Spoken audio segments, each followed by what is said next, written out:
In this video, we're going to talk about how technology has changed the way we do business. If you've ever wondered how technology has shifted the way businesses operate, stay tuned.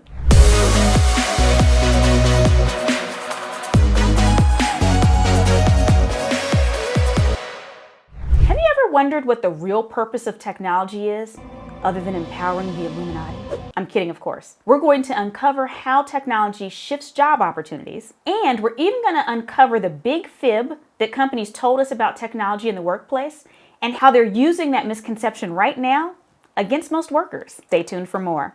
For the sake of keeping things simple, let's define technology as the branch of knowledge dealing with engineering and applied sciences. Otherwise, we're going to have to spend some time going back hundreds of thousands of years to when man discovered fire or when the wheel was invented in ancient Iraq. I don't think you want to go back that far. Right now, we're going to focus a little bit more on technology post-computer in the mid-1950s. The ABC machine was the basis for the modern computer, and it used things like vacuum hoses. It took up an entire room and was a little clunky. Did I mention it weighed over 700 pounds? However, computing and technology has come an extremely long way since then, as I'm pretty sure you probably have a smartphone with you right now if you're not watching this video from your smartphone. Contrary to anything that we see on social media or the crazy things that our friends say, the purpose of technology is to enable humans to do more better. At the end of the day, it should meet our needs as humans and solve problems. Any technology that's not doing those things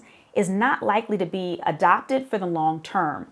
We're going to go into much more juicy information in just a moment, but I am curious to know, jump to the comments and share what piece of technology you absolutely cannot do without for your workplace. So when you think about your work, what piece of technology, if someone took it away, you would be on the floor in absolute tears? I'm just curious to know. Jump in the comments, let us know. So here's the bad news. Technology is eliminating jobs. Now, the question we have to ask ourselves is, does technology create more jobs than it destroys? And I often hear people arguing back and forth on that point. And if you were to do a little bit of research, you would actually find out that technology does indeed create more jobs than it destroys.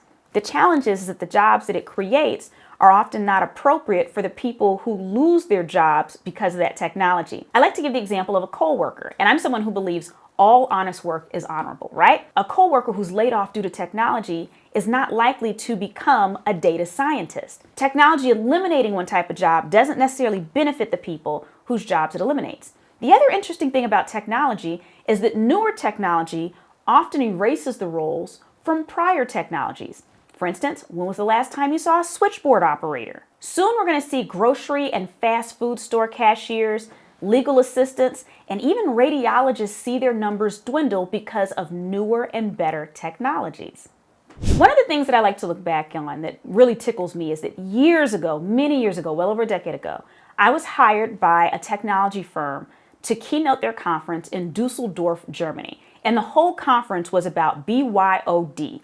Bring your own device. They were freaked out and panicked because their employees wanted to start using their own devices. This was the beginning of all of us carrying our smartphones around with us at all times. Remember before that, when we had some of the other cell phones, we weren't quite as attached to them until they became smartphones. Well, around this time, companies were really upset trying to figure out what to do.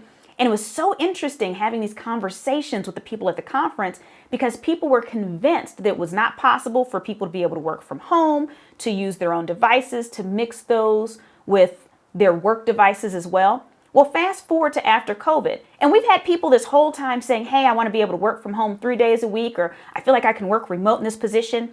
And most people were met with resistance prior to COVID, saying it's not possible. You know, there's too many challenges from a data breach perspective. We can't pull it off. Well, lo and behold, surprise, surprise, we can. And so now we have an unprecedented number of workers working from home, even after COVID, that have continued on and said, hey, I don't want to come back.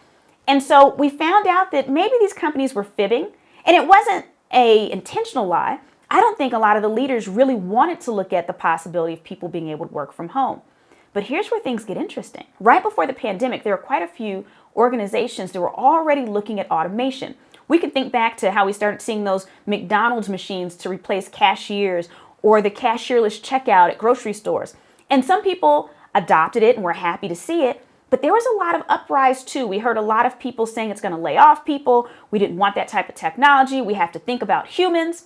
And what happened is post-COVID, that shift has taken place because there's a lot of industries that are short on talent. And so now these same industries that before were vilified for using the technology, people don't think twice about going into stores now as a whole and using these technologies because they understand there's not enough people willing to take those jobs at this time. Now, I'm not getting into the why or the politics behind that. We'll leave that for someone else that's an expert. But the fact of the matter is now companies are starting to automate at larger levels than ever before. And the sneaky little thing I want to share is that when we work remote, it's one step closer to having our job functions automated. Maybe not the whole job, but if we're not building those same relationships and seeing people face to face, I'm not sure if they had the same connection to us that they would if they were seeing us every day in the cubicle next door. And what's the difference between sending something over to Kathy, who's working at home, and sending something over to this AI machine model that's producing the same results as Kathy, but faster and cheaper? Something to think about. So going into our next point, overall, technology has made businesses more profitable by allowing them to cut costs. And most of those costs are labor costs. But in addition to that, the technology allows organizations to make smarter decisions. They're using big data, and not even just big data, just data sets, period, to make more informed decisions and see where they can trim the fat. We've looked at how automation is impacting businesses right now because they're seeing that there's labor shortages and they're trying to figure out ways to fill in those gaps. We see that it's allowing them to save money, but let's take this a step closer. We talk about how technology is changing the way business is done. It's changing the very structure of organizations themselves because they're becoming flatter.